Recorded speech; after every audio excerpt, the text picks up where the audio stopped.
Hello friends, welcome to all. आज से हम ईवीएस की क्लास शुरू कर रहे हैं। आज का हमारा टॉपिक है नेचर ऑफ ईवीएस, यानी कि पर्यावरण अध्ययन की प्रकृति। इस टॉपिक को हम पॉइंट बाय पॉइंट कवर करेंगे। तो चलिए शुरू करते हैं और देखते हैं पहला पॉइंट। हम जानते हैं कि ईवीएस की पढ़ाई प्राथमिक विद्यालयों में कक्षा 3 से 5 तक की जाती है। इस आयु वर्ग के बच्चे अपने पूरे परिवेश को सम्मिलित रूप में देखते हैं, न कि किसी भी विषय को विज्ञान तथा सामाजिक विज्ञान के रूप में देखते हैं। इसलिए यह आवश्यक समझा गया है कि ईवीएस में बच्चों के परिवेश को प्राकृतिक और सामाजिक घटकों के रूप में सम्मिलित रूप से प्रस्तुत किया जाए। एनसीएफ 2005 के अनुसार ईवीएस को कक्षा 3 से 5 तक एक विषय के रूप में देखती है। यह एक विषय है जो विज्ञान, सामाजिक अध्ययन और पर्यावरण से जुड़ी कॉन्सेप्ट को एक साथ देखती है। एनसीएफ 2005 के अनुसार ईवीएस कक्षा 1 और कक्षा 2 को एक विषय के रूप में नहीं, बल्कि इससे जुड़े कौशल एवं संबंध को गणित एवं भाषा के माध्यम से जोड़ने की बात की गई है। इसलिए कक्षा 1 और 2 में इसकी कोई विशेष पाठ्य पुस्तक नहीं है। ईवीएस को पाठ्य पुस्तक में 6 थीमों में बांटा गया है।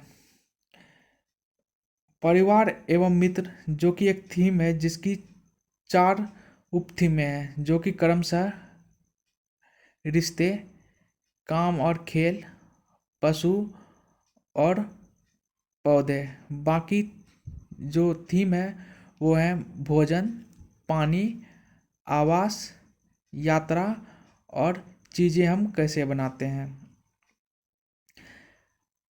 इस पुस्तक की प्रकृति को बाल केंद्रित रखा गया है, जिससे बच्चों को स्वयं खोज करके पता करने का अवसर मिले।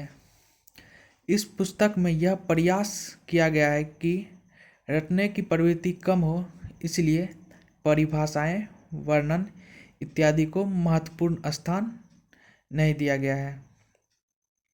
ईवीएस की मुख्य चुनौती है कि बच्चों को मौका दिया जाए कि जिससे वे अपने विचार को प्रकट करें, करके सीखें, प्रश्न करें तथा प्रयोग करना सीखें।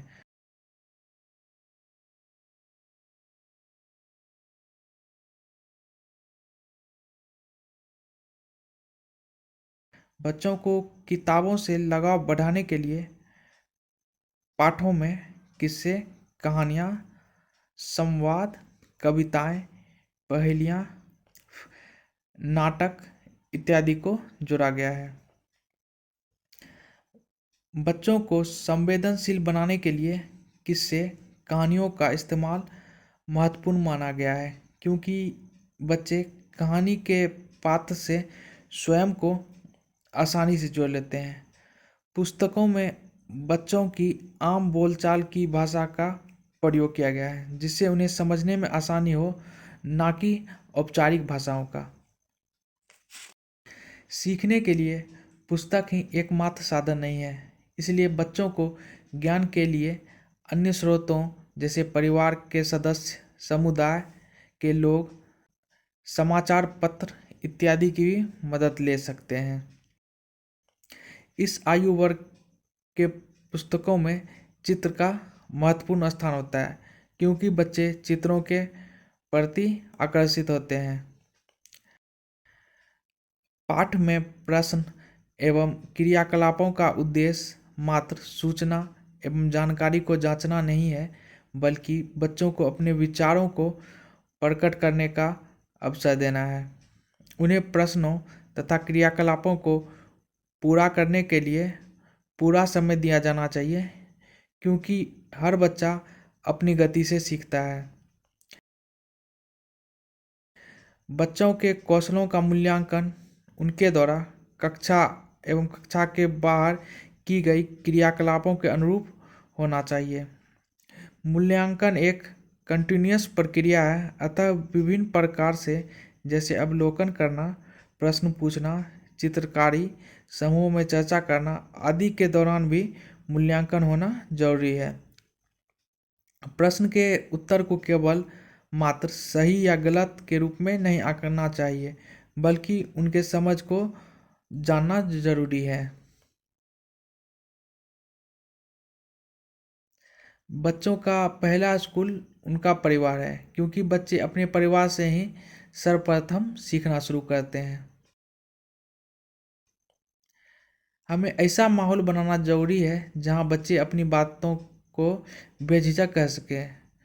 खुले माहौल में बच्चे अपनी बातों को बेझिझक कहते हैं। बच्चों को खुद को विभिन्न तरह से व्यक्त करने के लिए प्रेरित करना चाहिए।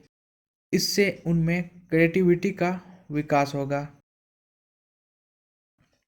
बच्चों से बातचीत के दौरान यह संदेश देना आवश्यक है कि कोई काम बड़ा या छोटा नहीं होता है। यदि बच्चों द्वारा बताए गए कामों में जेंडर विषमता दिखाई दे रही है तो उन पर चर्चा करना चाहिए। कहानी में बच्चे रुचि लेते हैं। कहानी के पात्रों की मदद से उनमें संवेदनशीलता पैदा की जा सकती है। एज ए टीचर हम खुद को उनकी परिस्थितियों में रखकर उनकी समस्याओं को बेहतर ढंग से समझ सकते हैं।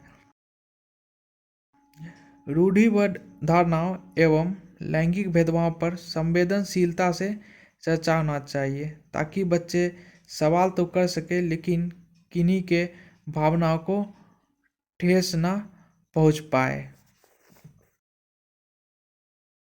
आज की क्लास को यहीं पे समाप्त करते हैं। मिलते हैं नेक्स्ट वीडियो में। कृपया वीडियो को लाइक और चैनल को सब्सक्राइब करना ना भूलें।